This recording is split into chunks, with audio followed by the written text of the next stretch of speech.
All right, you're set. Okay. Good afternoon, everyone, and thank you for coming today. My name is Sonja Woodcock, and I'm calling in from FoodWise Leeds. And I just want to set the tone and the reason why we're having this conversation today. In Leeds, we've been doing a lot of work around building food resilience in and around food aid. And I was quite surprised at the amount of food that was being purchased by different food aid providers across the city. And I really wondered if this was the same in other areas and what was being done. You know, understanding that we've had a lot of funding in place ever since since COVID, which is 4 years ago now. And we still had this mass amounts of money around, but now with Household Support Fund very much at risk, and just the uncertainty of where funding is going to come from, and less surplus food in the supply chain, and really wanted to look at other options of how we could continue to support the most needy people in our cities. So I will leave it there.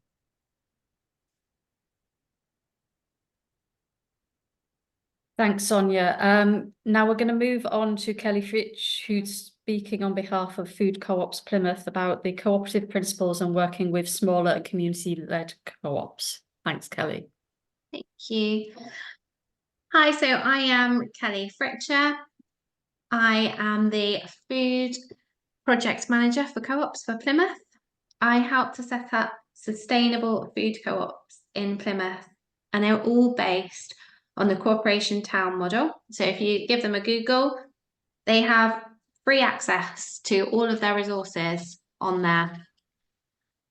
So moving on to the next slide, a food co-op is a small collective buying group. So they offer a sustainable community food provision, and they do help to build resilience because we're all paying in and we all take out when we're in a co-op.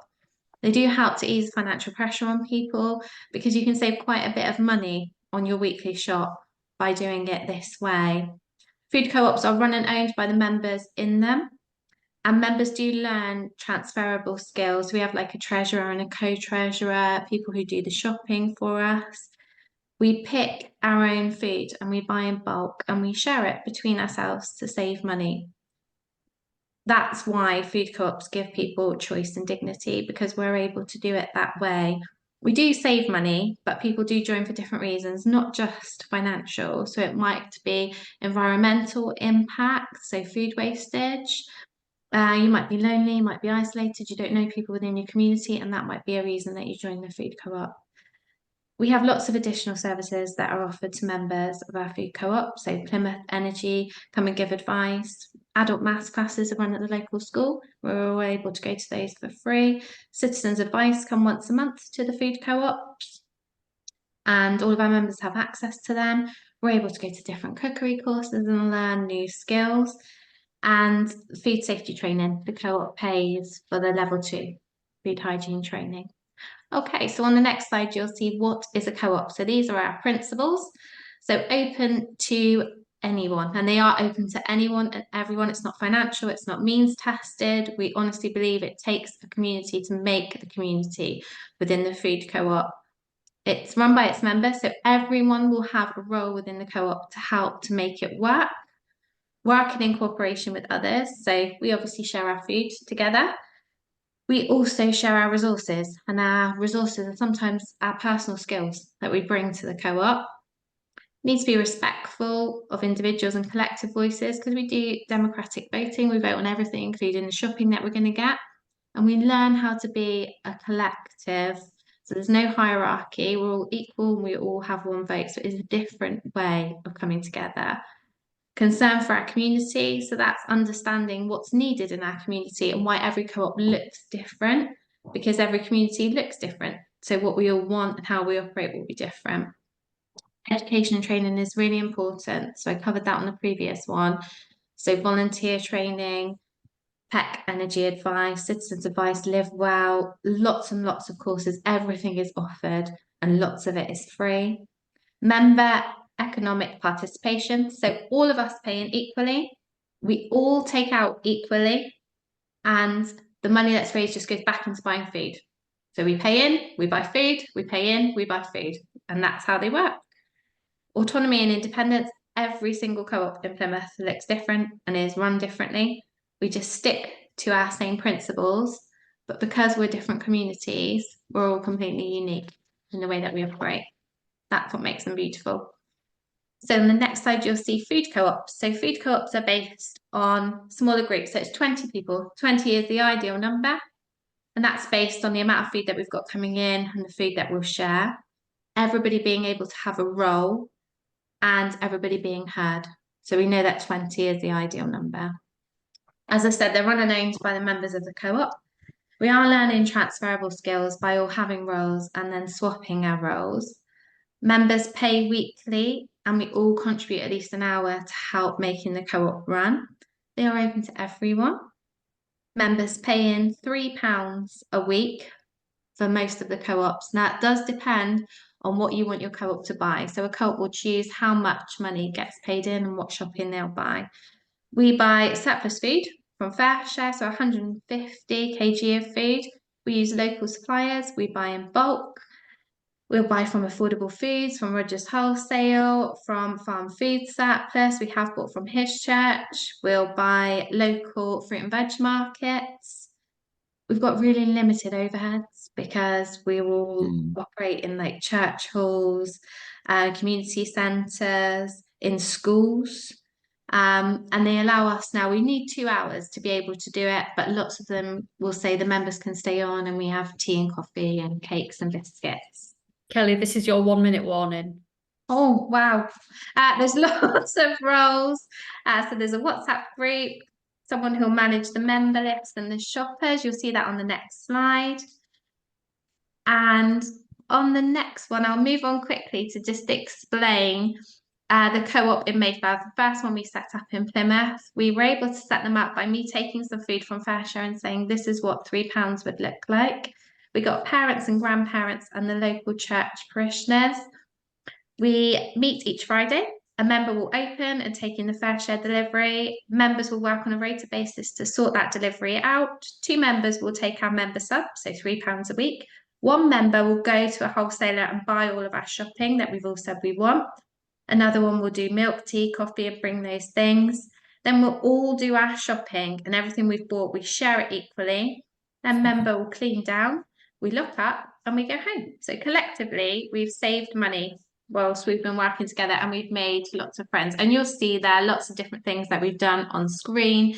Some of the maths classes are on there. The volunteers will go up and we do different days at Fritzsche together. That was an actual Fritzsche campaign that they did on our food co-op. We went up to the farms and we were able to have a day around the farm and eat the organic produce. And that's one of the cookery courses on there as well. And then on the next slide, you just see some more photos. So that's our Fritzsche delivery. That's the members breaking it down, doing their shopping and taking it home. And then the next slide is social supermarkets. So that's what we're looking at this year.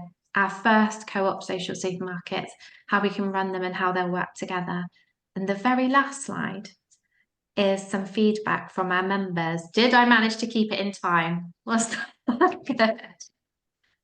Not quite, but you did a good effort. Thanks, Kelly. Thank you. Next up is Ian Smith from Food Plymouth. He's talking about co-ops and larger organisations and multi-organisations. Thanks, Ian. I'll give you a warning as well. Thank you. Okay, so we can kick on to the next slide, please. So yeah, I'm going to give you a bit of context and journey, really, because it is important. So the pre-COVID origins, when Plymouth Food Aid Network was getting going, which we supported from Food Plymouth, Local Sustainable Food Partnership. During the COVID-19 pandemic, there was an absolute explosion of food aid that those of us that lived through it will know about. Often indiscriminate, quite a lot of bulk food buying from by Fritzsche rather, and redistribution. And we at Food Plymouth got into facilitating the Plymouth Food Aid Network during that time to pull it all together, basically. Post-pandemic, going into the cost of living crisis, we had to start moving away from this over surplus and overabundance of free, often indiscriminate giving away of food. And we went towards an access and alliance model, which was informed by the model that had been put in at Torbay, which was very good. And around that time, it was becoming very obvious that there had been peak surplus and leaving the EU was biting, and found that a lot of frontline food support providers were actually bulk buying from supermarkets, which is one of the things that kicked this off with Sonja asking the questions that has led to this webinar. So if we kick on to the next one, please. So basically, we were driving for fitness for purpose, quality of service and value for money, not unlike the blue slide at the start of this. And we had the arrival of Kelly as the cooperative food organizer has been an absolute godsend in that regard. Came in November 2022 and has been working ever since around this corporation town model, which I've got a lot of time for. And of course, it's a cooperative council in Plymouth as well. So that helps as well. So since then, we've been driving and working towards this Access Alliance from the Food Aid, and that's being supplemented by the emergence of the Food Security Collective in Plymouth, origins nearly a year ago now, which is all about the bulk buying, which I'll talk about in a minute, and the Plymouth Food Cooperative Connections, which is going to be known as the Bridge in some form. Which is the social supermarket and other measures that Kelly touched on just now. But that's all encapsulated in Plymouth's three-pronged approach to food security, which I hope that Andrea is going to kindly send that round with this mail out after this with the link. So please have a look at that. That goes into it in more detail.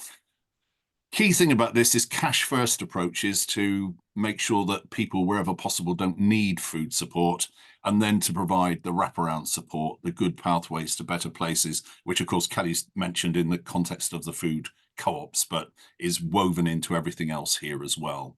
So right, that's the context and journey over. Next one, please. Oh, and thank you, Andrea. I've just seen a message flash across my screen about sharing. Can we flip on to the next one? Yeah, we have. Right. The bulk buying, warehousing and distribution of good food to support frontline food providers. So that's really one of the key things about it. It's going to be a membership model.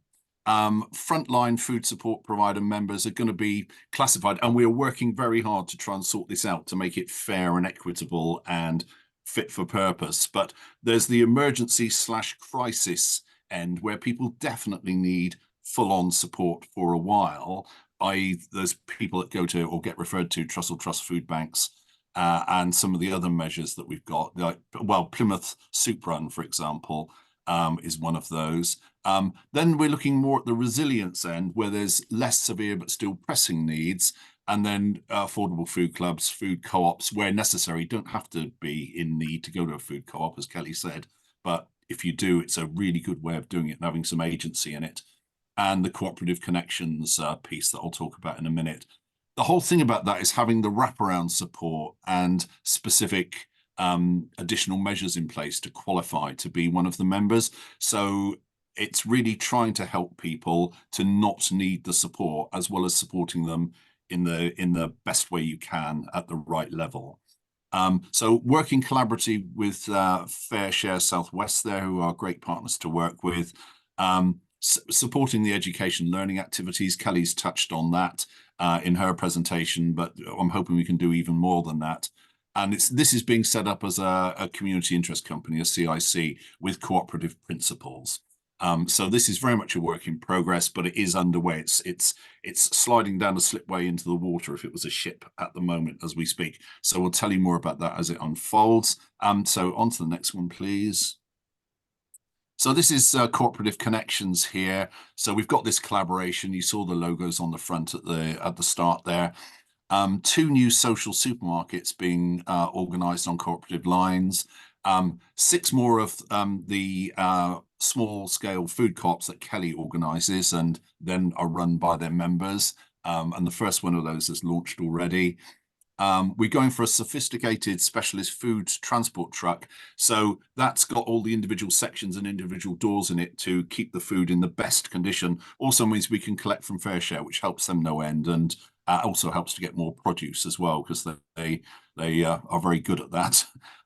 We're also going to do a small-scale manufacturing trial, which is informed by the Jar Squad Plymouth model, where when there's produce left at the end, fresh fruit and vegetables, that isn't going to last a whole lot longer, but still wholesome, turn it into various products that are listed there, that can then be shared amongst people in the social supermarkets and the food clubs. If we can then get that fully approved and turn it into a larger scale, we'll go for proper full-on accreditation and all the inspections and all the compliance standards that are necessary to do it on a more commercial level.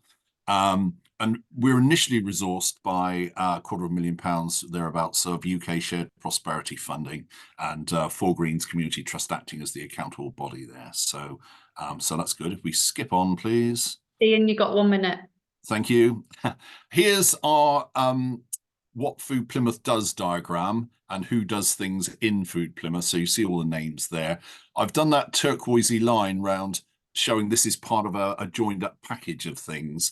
I won't talk about that now, but if anyone's interested, we can talk about it later, but it almost speaks for itself as it is. If we skip on again, please. And that's it. So there's my contact details. There's Kelly's contact details. And we look forward to what happens next. What I would say about this is when we came on to, well, on the way to coming into this, Kelly said, you know, we're not there yet. This is still very much a work in progress. And I said, yeah, that's good. You know, so we're not claiming we're there yet, but we're certainly working towards it. So just to have that up front as well. Thank you very much indeed. Appreciate your time.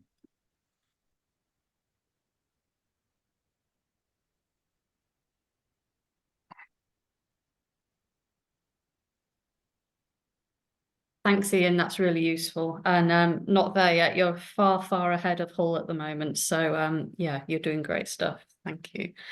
So I'm going to talk very briefly around what we've been doing in Hull around bulk purchasing. I don't have any slides to share with you, unfortunately. Within Hull, we have the Hull Food Inequality Alliance, which is about 80 plus members strong, and about 40 of those members are food aid organisations of one kind or another.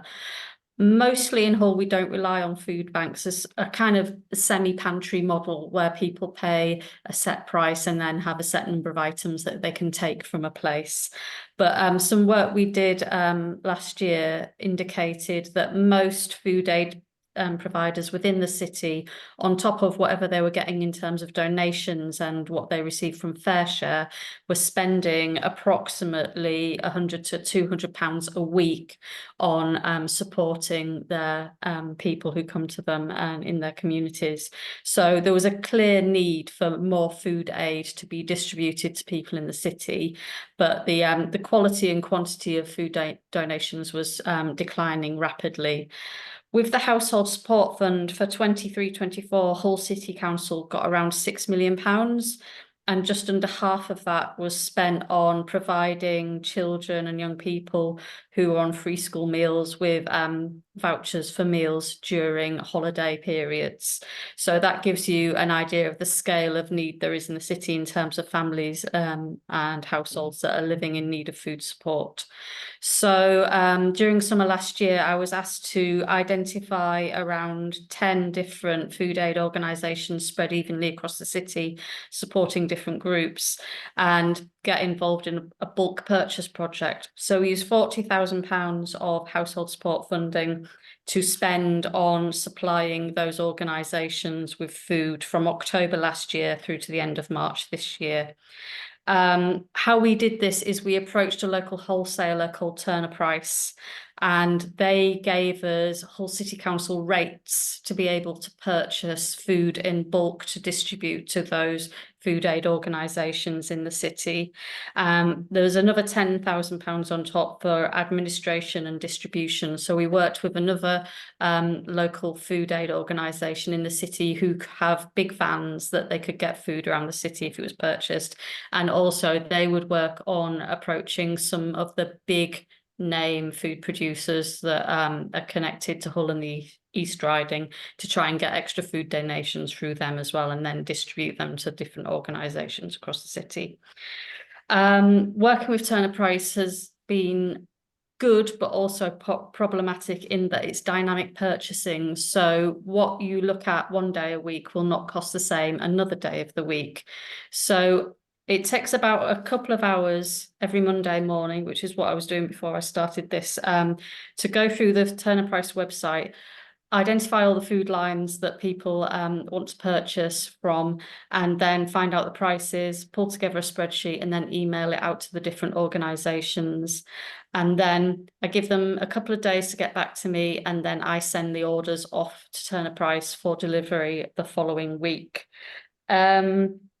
It does require a bit of chasing up because people are busy supporting their communities. So sometimes they need me to give them a little bit of a nudge. And yeah, it's quite labour intensive. It's not an ideal situation. It is not as cheap as buying food from the supermarket. And that's the one thing I want to stress to people. The deals you get in a supermarket, you don't get through wholesalers. And the constant feedback that I've had from the food aid organisations in the city is this is costing a lot more than it would if we could get it in bulk from supermarket. However, you can't buy it in bulk from the supermarket. Certain organisations in the city have been banned from going to supermarkets because they don't want you to clear their shelves, essentially. So it's been an interesting experience. The demand for food has certainly not declined. Between October and December last year, we processed the figures and sent them off to the Department for Work and Pensions. And just using this particular programme, we supported almost 2,000 households. That's households, not individuals, in Hull with food aid in the run-up to Christmas. And I would imagine that when we come to the end of March and I do the figures again, it's going to be even more than that. So that's a very, very brief run through how we're doing it in Hull at the moment. But what we want to do with the Hull Food Inequality Alliance is look at these cooperative models and social supermarkets. And it's certainly something that's on our agenda, but we are at the very beginning of kind of working that out rather than, you know, as far along as Food Plymouth is. So yeah, that's the news from Hull. So moving on, we've now got Rob Garland from Bassetlaw Food Bank. Thank you, Rob. Thank you. Hi, everybody. So you've had Plymouth and Hull, two massive cities. You've now got Bassetlaw, which is a small corner in North Nottinghamshire. So I shall try and do us proud. So as the title says, we're a food bank, but today I'm talking to you about one of the projects we have, which is designed to try and reduce the need for emergency food parcels at the community shop. So if we could have the next slide, please. So this whole project started with the purchase of an ex-DHL van. I'm just giving some context of how we got to the stage around the buying. And this cost us £18,000, which we were able to do with support from Feeding Britain, which basically brought the project to life. And we purchased the van with the racking still inside. And as you can see the picture at the bottom, that's kind of what it looks like when it's out and about. And the reason we have a mobile community shop is that Bassetlaw is quite a rural community, and we were trying to help resolve the problem in the villages, the ex-mining villages, where there was a lot of poverty and no access to cheaper food. And the next slide, please. So we visit 10 locations around the district. We offer a basic range of ambient and fresh products. We support this project with 43 hours of paid resource, and I'll give some breakdown around those costs at the end. We currently have 650 members that use the shop, and on average, we're taking around £950 a week, but that is growing. We expect to be around the £1,000 mark by April. And we operate a very simplified pricing structure. And again, I'll give some more detail on that shortly. If we have the next slide, please. As I said, it's got 55 ambient lines. We also have a selection of household cleaning and emergency toiletries. We buy in bulk on the key lines, and our purchasing strategy is driven by price, not brand. And our ambition is to break even on the food costs. We replenish the van daily. We operate a Zettel till system. That was the most economical solution for us and allows us to take contactless payments because the less cash we have in the van, the better.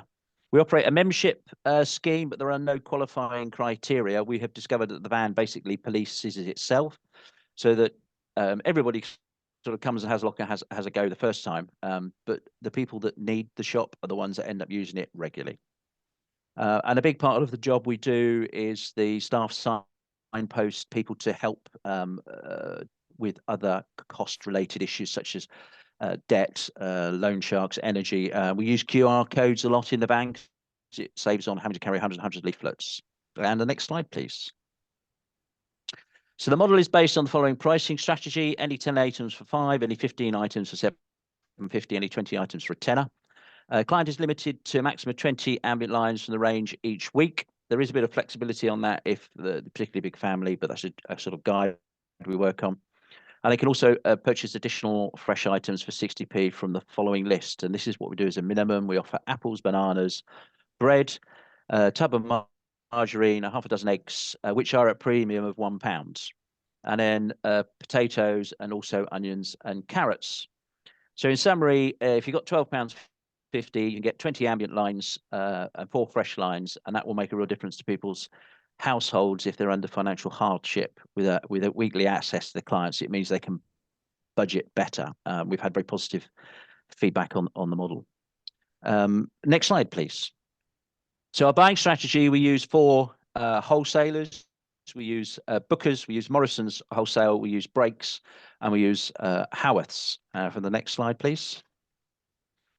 So one of the ways we use these different wholesalers is we have different methods that we use to distribute the product. So one of the things we introduced into the van was a gravity feed system, which you can see in the picture. The reason there's a gap there is one was out for cleaning. And if I'd been professional, I would have taken a picture with all of them there so it looked better. So I apologize for that. So the whole point of this is that we can buy in bulk catering and then we weigh it out. Actually, we use volume jugs and put it into paper bags so it cuts down on packaging. And this has gone down really well with the customers. It means we can offer core lines. We've got rice in there, pasta in there, cornflakes, Rice Krispies, etc., etc. And we carry a basic stock of those lines. The other thing we do is we purchase core lines such as bleach at the cheapest possible price we can, and that allows us to make a little bit of money on those items, and that then subsidizes the more expensive items such as tinned meat and the like.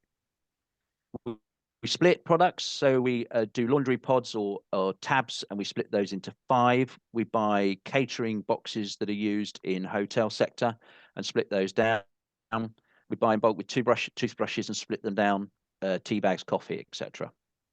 And then the fresh lines, apart from the list which you gave me, we also subsidise with a growing project we operate on site, and we have links with local allotments, so we take their surplus. Obviously, in the summer and autumn, we have very strong donations. And the next slide, please. So we get our fruit and veg from a wholesaler in Sheffield. The wholesaler won't deal with us direct, so we approach the local fruit and veg retailer who visits daily, and he very kindly purchases for us at the wholesale prices, which is a huge saving for us, but it also the quality that we get. So we work on the principle that we use the word dignity a lot with the way we operate the shop, and the quality is off the clock. We buy eggs in bulk from whichever wholesaler gives us the best price, and then we buy our own egg boxes from an egg boxes manufacturer and split them down ourselves. The one thing we do rely on the supermarkets for is bread, because as was previously mentioned, I can't find anywhere that buys the sells bread cheaper. And we have a system where we use 10 supermarkets on a rotational basis, and we never buy more than 20. And that way we don't muck up their ordering system, and they don't mind us going in and doing that. Next slide, please. So this is what the inside of the van looks like. We use Euro trays for simplicity of replenishment and cleaning. And it's safe for us to move the products around in the van. The customers, we operate a one-way system. They come in the front door and they go out the back door. We've got steps that we put either side to improve access. If somebody's in a wheelchair, obviously we do the shopping for them. We have a list that they can pick what they want, and the staff pick it for them. And then the Zettel till system. The only reason that's there is I'm really proud that I mounted that till drawer on the side of a van. And I just like sharing it with as many people as possible. So yeah, I need to copyright that. And the next slide, please.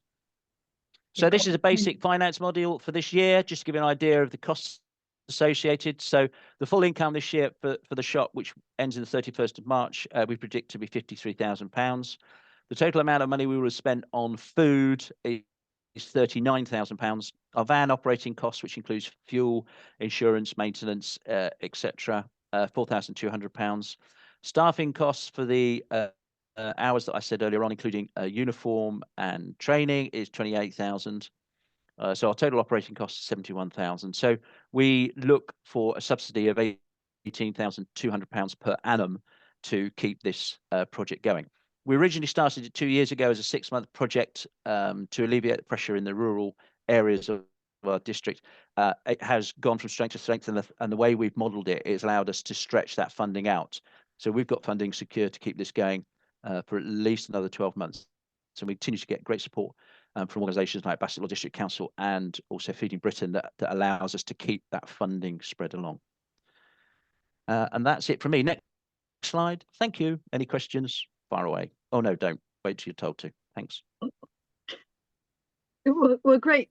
Thank you all for your fantastic presentations and explaining the different models and how they're tweaked to work for your individual areas, whether you're rural or whether you're in the city, and just, you know, different processes along that line of maybe, you know, starting with bulk purchasing in Hull, and then maybe looking towards more onto the cooperative model as they're doing in Plymouth. I'd like to open up the floor now for any questions. I may struggle to see, so please let me know if anyone's got any questions. Also, just to say there's some questions in the chat. So Okay. I don't know if you can see that big on your phone, Sonja. I just realized, like, I'm like, oh, maybe I shouldn't have. Yeah, no, I'm struggling a bit with the chat. I think I saw Alison Westwood put her hand up. Okay, Alison, please go ahead. It's John Westwood. You're now seeing possibly my ugly mug rather than my wife's lovely. Alison, apologies, couldn't. Basically, yeah, we're South Wales. I saw in the chat other South Wales people asking about things. We're a CIC. We are feeding households about 280 a week from pantries as a membership scheme, like many other people have said. We were lucky enough via Fair Share Services to obtain an ex-Tesco's chilled, frozen and ambient delivery vehicle, which we use to great strength. And that may be something that other people ought to look at. One other thing I'd like to mention, yeah, I thought that might appeal. One other thing that might wake you up, we quite innocently, after 3.5 years of trading, we're buying bulk eggs from Farm Shop, from a farm which is a licensed producer of eggs. Then Trading Standards got involved and said, one cannot take eggs from a farm shop or a supplier, and then one cannot split them up into dozens or half dozens, because that contravenes many red taped. So be aware of buying bulk products and split them up, especially if they are eggs. The way around it we have discovered via Trading Standards is bulk trays, normally 30 on a tray, a sign which says where they're from, and then giving the buyers or our members the opportunity of selecting them and putting their own half dozen together. Be aware, Trading Standards can get involved. There you go. But thank you for the opportunity. Sorry it wasn't Alison, it's me. I'd love to have the opportunity of saying a lot more, but everybody else, thank you everybody for doing your presentations. Plymouth is close to my heart as well. So is Nottinghamshire. So thank you. Thank you very much. Thank you. I think that there's a really pertinent point there. I think we do have to be very careful of buying standards and making sure everything's adhered to. Anyone else with a question? I can't see the chat if somebody would like to read from the chat. Next one's actually from Yvette. So Yvette, if you want to come on, that'd be great. I can see your hand up. Hi there. Yeah, my name's Yvette. I'm from Holy Trinity Food Bank at Stroud Green in North London. We're in Borough of Haringey. And this is my question from the chat, because I know you can't see it, Sonja. So it was a question about the co-op model. We haven't yet figured out how well the co-op model would work for us, but it's something I do think about periodically. But we get surplus from Felix Projects, which operates just within Greater London, but it's very closely partnered with Fair Share. And one of the things that we had that's within the I think the service level agreement we signed with Felix when we got involved with them was not to sell anything we got from them. But isn't that effectively what membership co-ops are doing? Can I come in? Get around that? Can I come in there? Is that Please okay? do. Yeah, okay, so our contract with Fair Share and Felix Project in London is where Corporation Town are based. So a nominal fee is what all members pay, and that is our contract with Fritzsche, and that is the contract that Corporation Town have with the. So Felix project is a little bit different. You are able to get your food for free, which is the same as Corporation Town. We're not. So we have to pay for our food here. So ours is £20 for every 50 kg. So we are all allowed to charge a nominal fee based on that. So it's a little bit different. Hope that answers your question. Fabulous. Thank you. Yes, it does. Thank you. Next one's from Rosie about how you were able to obtain the specialist food truck, and it's to Ian. So good. I'm just typing in the chat there to respond to that one. So, so the answer is we haven't got it yet. So we're looking for it at the moment. So the gentleman who isn't Alison that just spoke, well, it was really helpful, that suggestion around, you know, supermarkets, vehicles as a second-hand route. For that. Yeah, Kelly's applauding as well. Thank you, Kelly. So grateful for that. So I think that's one we'll Mark Rolls when our colleague is looking for it, and Kelly's got a hand up, and so has Mr. Not Allison. Yes. Just coming in quickly. So we did a little bit of work on that last week. We worked with Fritzsche, so they have got 2 vans that they are looking to potentially sell. So we're going to view those vans. We have also been in contact with other supermarkets, so Waitrose, Sainsbury's. We're lucky enough to have Gangsters down here, and they have vans that they're putting out, and we are able to buy them at a reduced fee. So we have done some work around that already, but everybody and anybody is able to do that and to make those calls, and they do often put them out to different charities and companies at a reduced fee. They do have high mileage, but it's just something that everybody could review. When you do take a van, be very aware of what the van has been used for, and it's had probably in the region of 2,350 not so careful drivers. So one has to then spend a lot of time ensuring that the vehicle is up to standard, and environmental health have checked not only our 15 pantries, thank goodness we've received a 5 for each, but also the vehicle as well. It is a inspectable asset that we have, but it's as our colleague Ian from Plymouth was saying, it is an expensive item to run, and so did Robert, I think. Thank you. Sorry. Super. Could I just chime in with a question around Healthy Start vouchers? At all these cooperatives and on the vans, etc., do you accept Healthy Start vouchers?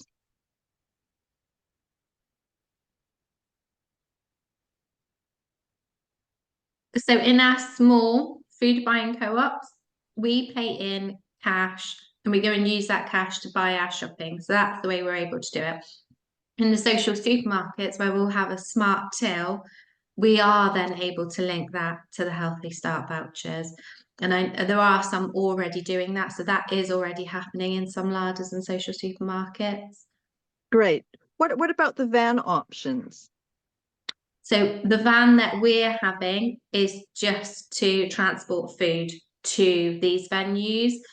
But if there is a smart till in a van, like Robert had, there's no reason that you are not able to do it. Yeah, definitely. It's easy to do. It's all driven by MasterCard software, so it's easy. Robert, could we speak at some future date? Because we, as an organisation, as I said, have 15 pantries, and then the mobile shop, for want of an easier phrase. I use Zettel payment machines. Sorry, we do. We don't have a smart till. I don't think we've needed one yet, but it might be. Zettel are one of the better, as I think you found out, Robert, one of the better organisations to run with. So my question is, could very, very nice mounted till unit, but as far away, we as all of our organizations have got to try and become cashless, which is impossible, because I spent about an hour sorry, I was going to say a rude word, spent about an hour at our local post office this morning paying in cash. So Zettel is the way forward, I think.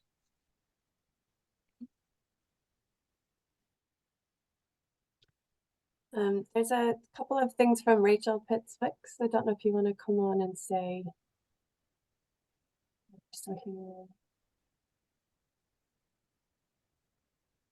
Oh, I think you've actually had your answer. So there's a question about bulk delivery with Morrison's, but I see that it's been answered, Robert. Thank you. And is there anywhere to buy in bulk that's cheaper than supermarket prices if you have to pay for delivery? So maybe just a little bit about where people are buying. Sorry, Andrea. In terms of buying bulk at supermarket style prices, we've been in contact with Feeding Britain, and they recently linked up us with an organisation called ANCOS, which somebody else has linked in the chat as well. I think Rose Bray is in this meeting, so she might be able to talk about it in a little bit more detail if she's available. But oh, there she is, Rose. But it's something, if the household support fund is extended, it's certainly something that we will be looking into. Very happy just to jump in quickly on that. So hi folks, I'm Rose from Feeding Britain. As Anna's mentioned, we're working with a new CIC based in Norfolk called ANCOS, who are working directly with some of the bigger food suppliers to broker discounted rates for community food projects, particularly affordable food clubs like social supermarkets and community shops. Really happy. What I'll do is put my email address in the chat. So at the moment, that offer is open to local food networks and organisations that are part of the Feeding Britain network. So I'll include my email address in the chat, and then feel free to get in touch if you'd like to find out more about them. As an example, one of the suppliers that they have brokered those deals with is a dairy. That dairy is able to provide a pint of milk for 38p as opposed to kind of 90p through a supermarket like Asda. But all of those prices are based on purchasing in really quite large quantities. So often it's about collections of local food projects coming together to place kind of bulk and collective orders. I missed a question from Mary. I missed a comment from Mary Vickers. So, and then Yvette, I'll come back to you if that's all right. I just wanted to say about second-hand vehicles, that some funders that you might apply for funding for won't fund second-hand vehicles because of the risk factor for the future. We've already highlighted some of the risks of massive mileage and not very well driven. But we've had people who haven't, because my people who employ me are infrastructure organisation, and that they have funders refusing that, which is a bit of a conundrum because none of us can afford a new vehicle, can we? Right. So Yvette? I did wonder whether anyone has, as part of CSR, has looked to see whether an organisation that does have a large fleet of vehicles would look to service or like insure your van as part of their CSR program. John? Good point, Sonia. We looked into that before we were lucky enough to obtain our Baobab van. People refer to Tesco's van. It's not, it's a Baobab van. Other supermarkets are available. Insurance is a very nasty field. I am not qualified to speak on it, although I went way down everything and looked at other people. They don't want people like us, that means anybody outside their norm, having an insurance on their policy. So one has to obtain one's own policy. I spent an awful lot of time doing that. So be aware, insurance is a nightmare. But other insurance policies are available, but we've gone with Zurich. Zurich are absolutely superb on multiple drivers of vehicle. Thank you.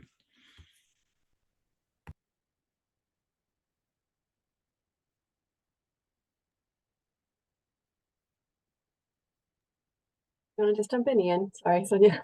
Yeah, just responding to Mary's point there in that conversation. Sorry, Yvette, if you were trying to come in there. But just to say on Mary's point, it is interesting, that thing. We've just run into something similar, trying to get secondhand but very good quality, good condition composting equipment.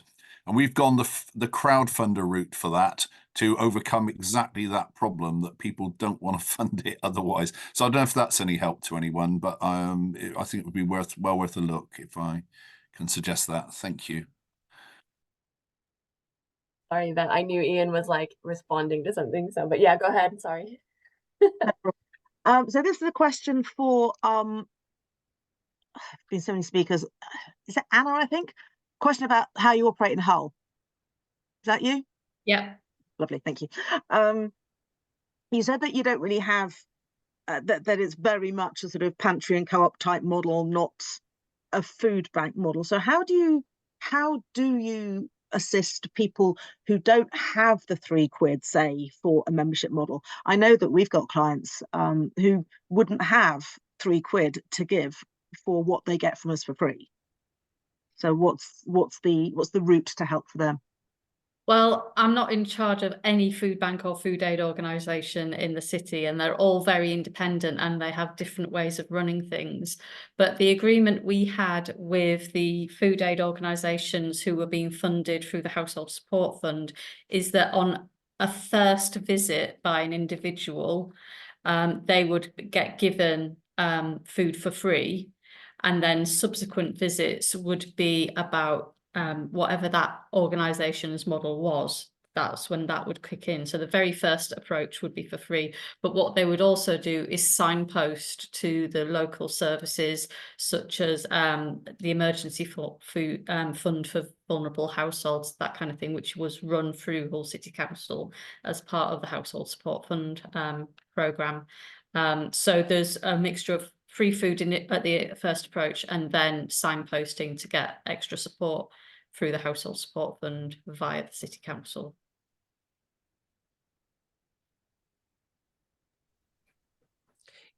Thank you. Can I add to that? We in North East Lincolnshire have 10, 11 different food banks, and one of them 14 months ago went from being a food bank to a pantry. So from being totally free to charging £4 per visit. And because of the estate it's on, it gets lots of referrals from one of our advice lines. And we held our breath because we thought there's going to be people turning up who can't afford the £4. And we have had nobody. It has been, they do operate the similar system to that Anna has said, that on a first time they will let somebody, but 14 months in, people now know, the word on the street is that's what they do. And I was just totally gobsmacked that we had nobody who complained, but they would always signpost to others. As I've said, we have rather a large number, so there's always another emergency one, even if it's at a distance. Right, okay. So are they conscious that they lost a lot of people, for instance? No, they didn't. Their numbers haven't changed. It has been a revelation. Whether it's a one-off, we've got another one that's potentially thinking of going to the pantry model, but people felt that they could afford £4 a visit, and it is on a poor estate. I'm just surprised. So I'm just sharing it as it doesn't always happen that people complain when they have to pay. And we thought there would be people who would, and they didn't. Do you have, sorry, so follow-up question. Do you have a high number of no recourse people in the area? I know we have quite a lot. Not at that food pantry, no. Right. But there are at some of the other food banks, yes. Because those are, anyone who's getting their UC probably could, but if you've got no recourse and you're elderly, disabled, what have you, and you really don't have any income, what's the provision for those? Okay, thank you. We have other food banks, but yeah, it worked. There's no real answer to that, but I'm sure everybody has their own experiences. We after nearly 4 years, we have a pay all on front, i.e. somebody will donate monies into us. So each of my team leaders in each of the pantries knows that they have a certain amount of free food. But when we we deliver on behalf of Food Bank because we have Food Bank voucher issuers within Baobab. Food Bank rely on people coming to the Food Bank. We're in a very rural area, the valleys here. So we do an awful lot of delivery for and on behalf of Food Bank people, but users. But I say to a lot of people, look, after 3 vouchers, you don't get any more until 6 months comes up. I think that's probably the same situation with Food Bank. So we run a system. That's very trussel specific. Most non-trussel food banks don't do that. Right. Sorry, I wasn't aware of that. So what we offer is we talk to people and say it is not just food. It is sustenance, it's well-being, and it's the backup. We have a £5 bag of food. Would you like to? So it's amazing. I think Mary said, they've had no experience after 15 months of people not. We have loads of experience, but not one model suits everywhere. We're not a city, we're rural, we're valleys.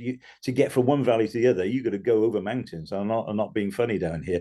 So there's no easy answer. I agree with Mary. We have a lot of things. But Yvette, you're in North London. I used to live in North London. It's totally different ballgame. It is different. But there you go. Sorry, there you go. It has its issues. I've got to say, I'm not wild about mountains, so I'm glad you like Wales, so I don't have to.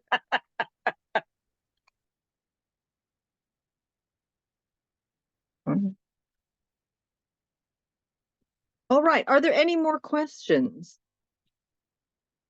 Or should we look to start bringing this to a close? I mean, I think it's been very, very informative this afternoon. But what I hope is that this is just the beginning of conversations, and that there's been opportunities here to hear about initiatives that are happening across the countries, and some connections that can be made. So I encourage people to get involved, to find out more, and to keep these conversations and this sharing of best practice, so that we can all improve and do our better. Sonja, there's a Keith from Streetbox London who's got his hand up. Sorry. Certainly, Keith, please come in. Yeah, hi everybody. I think this has been absolutely fascinating, and I think there's lots of lessons that can be learned. I'm involved on the periphery of the Haringey Community Food Network, and one of the things that seems to come up for me on a regular basis is the need to actually get political action, and wondered how much campaigning people are actually doing, because unless we can shift this abysmal kind of poverty that there is in this country, which is actually at the root of all of this work that all these fabulous people are doing, there won't be a change. And I think that one of the things that is echoed across Haringey is the fact that everybody involved there is flat out trying to do the work that they do without even knowing they've got the capacity to lift their eyes to the horizon and see further, that they have to try other models such as you're demonstrating here, which actually can work very successfully. So I think whilst all this is going on, I would say personally that there needs to be some sort of collective movement to actually do some real political movement on getting poverty ended.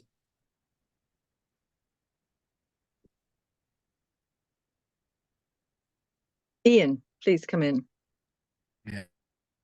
Thank you. No, I think Keith's really onto a point here. It's, it is, the food insecurity is an outworking of poverty, as is energy insecurity, digital exclusion, all these issues come in. So there's been a massive amount of well, let's use the word lobbying, of advocacy is maybe a less loaded word, for keeping the HSF going, the Household Support Fund going, for at least one more year. Sustainable Food Places and Sustain have been deeply involved in that.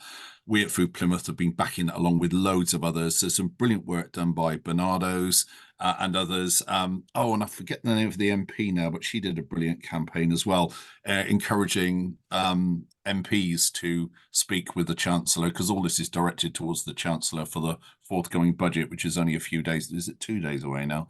So hopefully that might have had some effect.